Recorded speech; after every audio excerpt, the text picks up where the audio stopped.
दोस्तों, क्वाइस सक्सेस के YouTube channel में आप सबका स्वागत है। परिचय।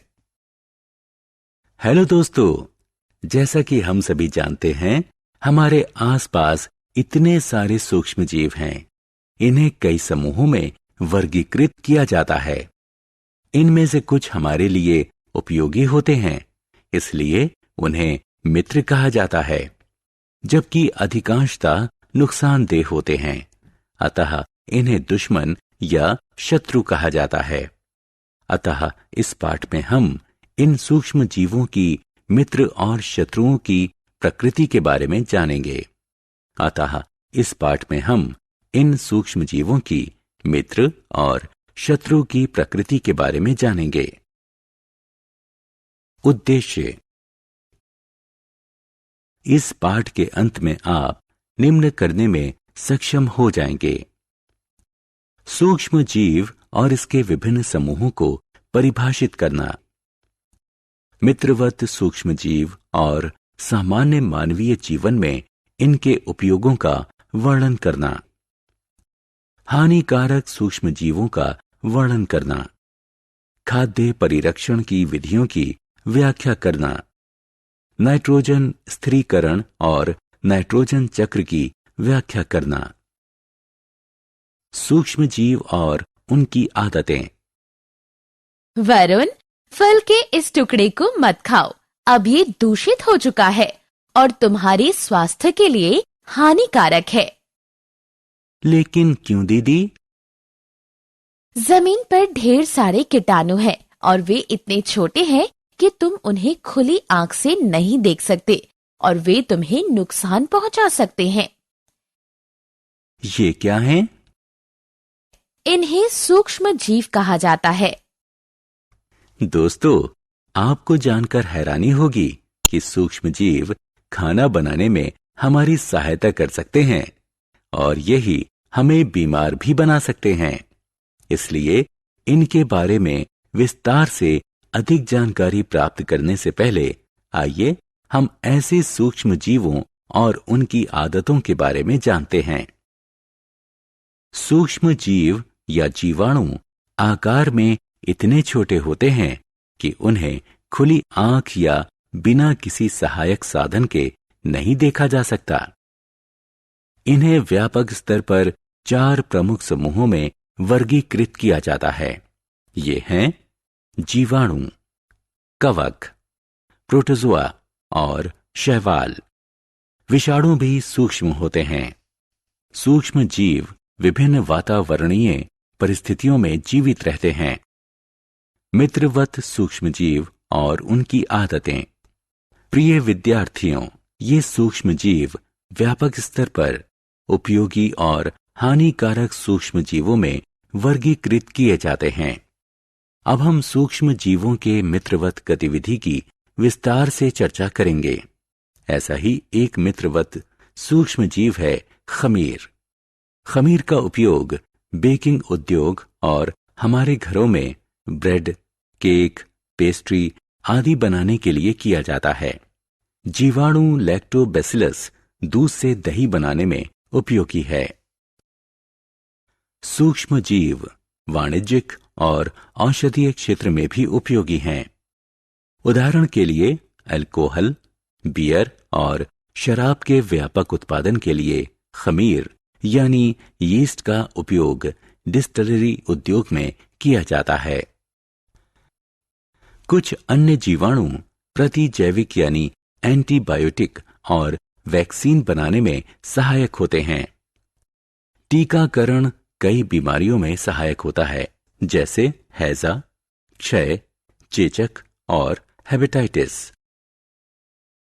अब मैं आपको बताता हूं कि उपयोगी सूक्ष्म जीवों द्वारा प्रदान किए जाने वाले अन्य लाभ क्या हैं। कुछ जीवाणु और नीले हरे शैवाल वायुमंडलीय नाइट्रोजन स्थिरीकरण प्रक्रिया द्वारा मिट्टी की उर्वरा शक्ति बढ़ाते हैं। नाइट्रोजन स्थिरीकरण जीव वैज्ञानिक प्रक्रिया है जिसमें जीवाणुओं की सहायता से वायुमंडलीय नाइट्रोजन को अमोनिया में बदला जाता है। ऐसे कई अन्य मित्रवत एनारोबिक जीवाणु हैं जिनका उपयोग बायोगैस के संश्लेषण में किया जाता है। Biogas methane, carbon dioxide, hydrogen और हाइड्रोजन सल्फाइड का मिश्रण होती है। हानिकारक सूक्ष्मजीव। सहायक और मित्रवत सूक्ष्मजीवों के बारे में चर्चा कर लेने के बाद आइए हानिकारक सूक्ष्मजीवों के बारे में जानते हैं। हम ऐसे सूक्ष्मजीवों से प्रारंभ करेंगे जो मानव और पशुओं के रोग के कारण बनते हैं। सूक्ष्मजीव जिनके कारण बीमारियां होती हैं, पैथोजन कहलाते हैं। हम बीमारियों को 2 श्रेणियों में वर्गीकृत कर सकते हैं: असंचरणीय रोग और संचरणीय रोग। असंक्रामक रोग एक व्यक्ति से दूसरे में प्रवेश नहीं कर सकते, जबकि संक्रामक रोग वायु, जल और आहार आदि के माध्यम से एक संक्रमित व्यक्ति से दूसरे स्वस्थ व्यक्ति में प्रवेश कर सकते हैं। सामान्य जुकाम संक्रामक रोग का सबसे सामान्य उदाहरण है। मानव में रोगकारक सूक्ष्मजीव। दोस्तों, हमारे आसपास पाए जाने वाले कुछ कीट और पशु पैथोजन के संवाहक के रूप में कार्य करते हैं। मक्खियां और मच्छर ऐसे संवाहकों के आम उदाहरण हैं। हैजा रोग में मक्खियां कई पैथोजन की संवाहक होती हैं। जब ये मक्खियां बिना ढके हुए खाने पर बैठती हैं तो पैथोजन स्थानांतरित हो सकते हैं और खाने को संक्रमित कर सकते हैं।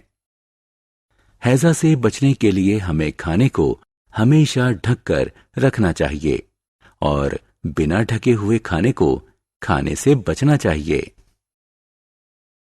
मलेरिया रोग के मामले में मादा एनोफ्लीज मच्छर प्लाज्मोडियम पैरासाइट के संवाहक होते हैं। पैथोजन एक संक्रमित व्यक्ति से स्वस्थ व्यक्ति में एक मच्छर के काटने से सीधे प्रवेश करते हैं। इसलिए हमें अपना आस पड़ोस साफ सुथरा रखना चाहिए और यह जांचना चाहिए कि बेकार पड़ी वस्तुओं में पानी जमा ना हो। हम मलेरिया को फैलने से खिड़की और दरवाजों पर तार की जाली लगाकर और कीट विकर्षक क्रीम, स्प्रे और मच्छरदानी लगाकर रोक सकते हैं। हम मिट्टी के तेल को ठहरे हुए पानी पर छिड़ककर मच्छर के लार्वा को मार सकते हैं। पैथोजन के कारण होने वाले सामान्य मानवीय रोग। यहां एक सूची दी गई है जो विभिन्न पैथोजनों के कारण फैलने वाले विभिन्न मानवीय रोगों का उल्लेख करती है।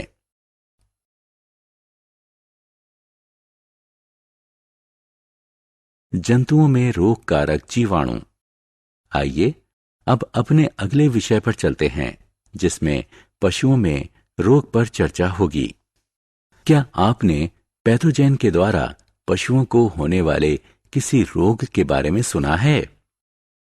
एंथ्रेक्स और पैर तथा मुंह के रोग पशुओं के रोगों के आम उदाहरण हैं। एंथ्रेक्स बैसिलस एंथ्रेसिस के कारण होने वाला बैक्टीरियल रोग है, जो कि यह मवेशियों के पैर एवं मुंह में होने वाला रोग विषाणु के कारण होता है। पौधों में रोग उत्पन्न करने वाले सूक्ष्म जीव। आइए अब जानते हैं पौधों में होने वाले रोगों के कारणों को। ऐसे कई सूक्ष्म जीव हैं जो विभिन्न पौधों में रोगों का कारण होते हैं। निम्न तालिका कुछ पौधों में होने वाले व्यापक रोगों और उनके कारण बनने वाले पैथोजन को सूचीबद्ध करती है। खाद्य विषाक्तन यानी फूड पॉइजनिंग। दोस्तों, गर्मी के दिनों में यदि खाना लंबे समय तक खुले में रखा हो तो खाना बेस्वाद हो जाता है और अंत में जहरीला हो जाता है। इसका कारण भी फिर वही जीवाणु हैं। कुछ ऐसे जीवाणु हैं जो खाद्य विषाक्तन यानी फूड पॉइजनिंग का कारण होते हैं, जैसे क्लोस्ट्रीडियम, बैसिलस और स्टेफिलोकोकस। ये खाना हमें नुकसान पहुंचाता है। हम कुछ विधियों द्वारा अपने खाने को संरक्षित कर सकते हैं। जैसा कि नीचे सूचीबद्ध है। दूध को बचाने के लिए हम पाश्चुरीकरण प्रक्रिया का उपयोग करते हैं। सारांश। आइए हमने जो कुछ सीखा है उसे संक्षेप में दोहराएं। सूक्ष्म जीव या जीवाणु एक जीवित जीव होते हैं जो इतने छोटे होते हैं कि हम उन्हें खुली आंख या बिना किसी सहायक साधन के नहीं देख सकते, अर्थात उन्हें केवल सूक्ष्मदर्शी यानी माइक्रोस्कोप से देखा जा सकता है। सूक्ष्म जीवों को व्यापक स्तर पर 4 प्रमुख समूहों में वर्गीकृत किया जाता है: जीवाणु, कवक, प्रोटोजोआ और शैवाल। सूक्ष्म जीव विभिन्न वायुमंडलीय परिस्थितियों में जीवित रहते हैं, जैसे जल, मिट्टी, गर्म पानी के सोते और पहाड़ आदि। सूक्ष्म जीव व्यापक स्तर पर उपयोगी और हानिकारक सूक्ष्म जीवों में वर्गीकृत किए जाते हैं। उपयोगी सूक्ष्म जीवों का उपयोग हमारे दैनिक जीवन तथा उद्योगों में विभिन्न उद्देश्यों से किया जाता है। सूक्ष्म जीव जिसके कारण मानव, पशु और पौधों में बीमारियां होती हैं, पैथोजन कहलाते हैं। दोस्तों, आपका क्वाइज सक्सेस में स्वागत है। अब बिना समझे रट्टा मारने की कोई जरूरत नहीं। हम लेकर आए हैं पढ़ाई का एक नया तरीका जहां 3D animated videos, AI power test series और ई-बुक्स में MCQs और माइंड मैप्स का परफेक्ट कॉम्बिनेशन मिलता है। क्लास 8 से 10 के स्टूडेंट्स के लिए फाउंडेशन कोर्स और क्लास 11 और 12 के स्टूडेंट्स के लिए सक्सेस ब्लूप्रिंट कोर्स, ये सब IIT और IIM अलुमनी के सहयोग से तैयार किया गया है ताकि आपको मिले सबसे भरोसेमंद और रियल एग्जाम एक्सपीरियंस के साथ कॉन्फिडेंस बूस्ट। चाहे इंजीनियरिंग एंट्रेंस हो, मेडिकल एंट्रेंस हो या कोई भी कम्पिटिटिव एग्जाम, अब सक्सेस आपकी मुट्ठी में है। हजारों स्टूडेंट्स पहले ही जुड़ चुके हैं, अब आपकी बारी है। पढ़ो अपने घर से, अपने समय के अनुसार, अपनी सुविधा से। बस QR कोड स्कैन करो और क्वाइज सक्सेस मोबाइल ऐप अभी मुफ्त में डाउनलोड करो। मॉक टेस्ट्स दो, प्रैक्टिस करो और अपने मार्क्स में फर्क देखो। और हाँ, हमारे YouTube चैनल क्वाइज सक्सेस पर रोज देखो नए वीडियो कोर्सेज के लिए। चैनल को सब्सक्राइब करो और अपने दोस्तों को भी जरूर बताओ। धन्यवाद।